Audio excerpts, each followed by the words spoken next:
ஒரு முறை இருந்தது இல்லைங்களா?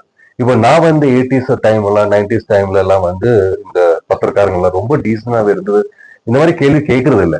சினிமா பத்தியும் எல்லாம் வாழ்க்கையை பத்தி காசிப்பே வராது. ஈவன் நம்ம தப்பு ஏதாவது செஞ்சா கூட நம்ம தமிழ் ஜேர்னலிஸ்ட் எல்லாம் வந்து நல்லதான் எழுதுவாங்க. யாரையோ டிகிரேட் பண்றதுக்கெல்லாம் எழுதுறது இல்லை. இப்போ அந்த ஒரு ஒரு ஒரு ஒரு ஒரு கூட்டம் அப்படி வந்திருக்கு. இந்த மாதிரி கேள்விகள் கூட கேட்கறதுக்கு ரொம்ப கஷ்டமா இருக்கு.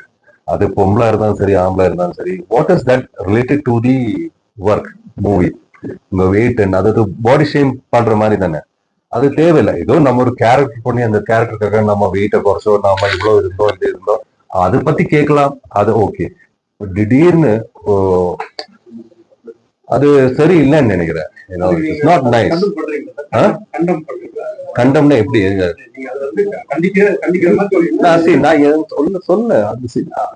அப்கோர்ஸ் எனக்கும் பிடிக்காது. I don't like it. அது நீங்க என்ன வேணாலும் நான் கண்டிக்கிறதா சொல்லலாம், என்ன வேணாலும் பண்ணீங்க. பட் அது நல்லா இல்ல. It is not the way to ask.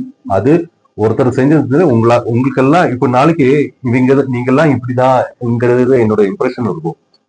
அப்ப நான் நாளைக்கு உங்களுக்கு இன்டர்வியூ தர மாட்டான். இட் பிகம்ஸ் ஸோ அது வந்து நீங்களா வந்து ஒரு அசோசியேஷன் கூடி இந்த மாதிரி கேள்விகள் கேட்கக்கூடாது. என்ன கேட்கணும் மரியாதையோட? என்ன தமிழ் பண்பாடு. நான் வந்து மலையாளியா இருந்தா கூட நான் தமிழ்நாட்டுல வரும்போது தமிழ்நாட்டுல நான் நிறைய முதல் கத்துக்கிட்டதே வந்து தமிழ் பண்பாடு தான்.